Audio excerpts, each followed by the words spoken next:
good? Back at it. Hope you're having an amazing weekend.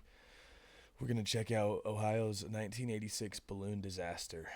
Balloonfest 86 was meant to be a historic celebration, but the event took some serious and unexpected turns. Watch and see how one city's ambition led tragic consequences. Sounds crazy, bro. We're just going to hop right into this. If you could, hit that like and sub. Means the world. And yeah. Looks like an unveiling of a city or something. I don't know. Let's check it out. Appreciate y'all, man. In 1986, 1.5 million balloons were released in downtown Cleveland. Cleveland has now broken the Guinness Book of World Records and released over 1 million. This was meant to be a charity fundraiser and a way to put the growing city of Cleveland on the map. But instead of being remembered as an impressive spectacle, it would go down in history as a fatal disaster. The event was called Balloonfest. How could balloons and it was cause a Cleveland's disaster? way of trying to rebrand.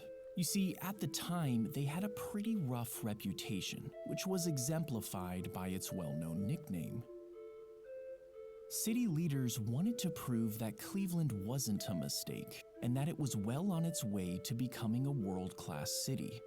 The previous year, Disneyland had claimed the Guinness World Record for the biggest simultaneous balloon launch. And for some reason, the city leaders thought that outdoing Disneyland was the perfect way to start cleaning up Cleveland's image.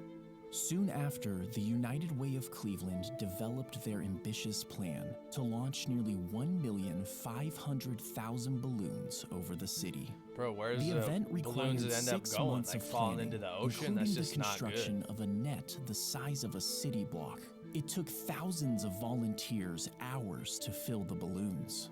And finally, on September 27th, 1986, The city day approved of this stuff, bro? Balloonfest arrived. As these final preparations were underway in downtown Cleveland, a very different story was unfolding just to the east on Lake Erie.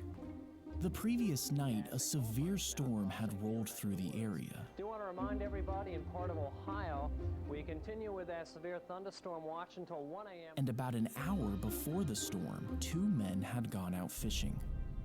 On the morning of the 27th, the day of Balloonfest, the 2 men were reported missing by their families. Their boat was found abandoned on the lake, and authorities suspected that the men had fallen overboard because of the weather. The Coast Guard immediately began a search and rescue operation. Meanwhile, in Cleveland's public square, over 100,000 people had gathered to witness the balloon launch. The organizers were 100,000, pleased Jesus. that last night's storm had cleared That's in time insane, for bro. the event to go forward. But as the day wore on, the weather once again took a turn for the worse. A major rainstorm was closing in, but the balloons were already filled and ready to go. Rescheduling at this point would be near impossible. So instead, they released the balloons ahead of schedule. 4, 3, 2, 1. Make it way, lift off. And the far end is up, and there they go, John. Bro, that looks crazy. That looks like smoke. Like a fire. Record has just been broken in Cleveland. Over 1,500,000 balloons. There was no doubt about it. The launch What, was is it too spectacular. much force? We did it! It was a tremendous moment of triumph for the city of Cleveland.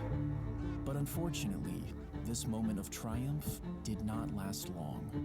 The expectation was that the helium-filled balloons would float around for a while before eventually deflating and returning to Earth one by one.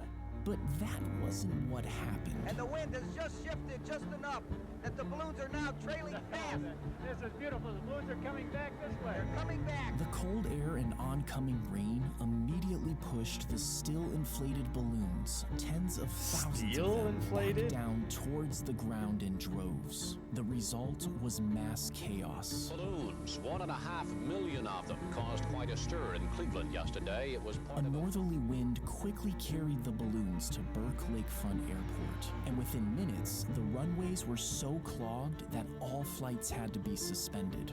The balloons balloons also started to descend on certain streets, and after a number of car accidents, these This would look roads had to be crazy. closed until a bulldozer arrived to clear out the balloons. This would look like As all World's this was End, going bro. on, the Coast Guard But that's was what I was still thinking. out Airplane looking crashes, for car the two crashes missing was the only fishermen. thing it could Ironically, cause. Air that traffic. big balloon launch in Cleveland today is one of the things that's making Oceans, this search like I so said. tough for the Coast Guard. Not good Balloons at had all. descended on Lake Erie in massive Oh, it's a lake, quantities. not an ocean. 60% of the balloons Still, though. launched landed here instead of the planned 10%. It's like trying to find a needle in a haystack here. Can you imagine trying to find somebody floating out here or even spotting a life jacket with all these balloons on the water? On September 29th, Bruh. 2 days after the balloons were launched, the Coast Guard finally called off the search for the two missing fishermen. And shortly after, both men's bodies washed ashore. Balloonfest was featured in the 1988 edition of the Guinness Book of World Records. However, that was the only edition to include it. And shortly after, Guinness ended the category of balloon launching altogether. Pretty crazy stuff, bro. Like, just the fact that all that happened at once, like, I wonder if those two fishermen really fell overboard and maybe they're drinking or something. I don't know. Anything could happen out on sea, but that was crazy, bro. All those balloons, like, it doesn't even look real, dude. Like, insane. Let me know if you remember this or if you were alive for this or you were there.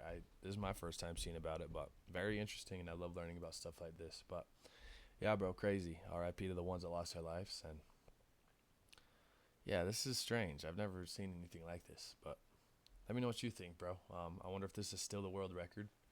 I'd love to know if you know. And yeah, bro, Brad and Riss tonight. Bob Mannery versus Johnny Manziel, Ray J, Super Hot Fire, Michael Beasley, Lance Stevenson, bangers. So yeah, bro, probably be watching that. But hope y'all have an amazing day, and let me know more shit to watch. Let me know what you think about this. I don't even know what to say. It's kind of crazy, but cool to learn about history and stuff. Have an amazing day. Let me know more shit to watch.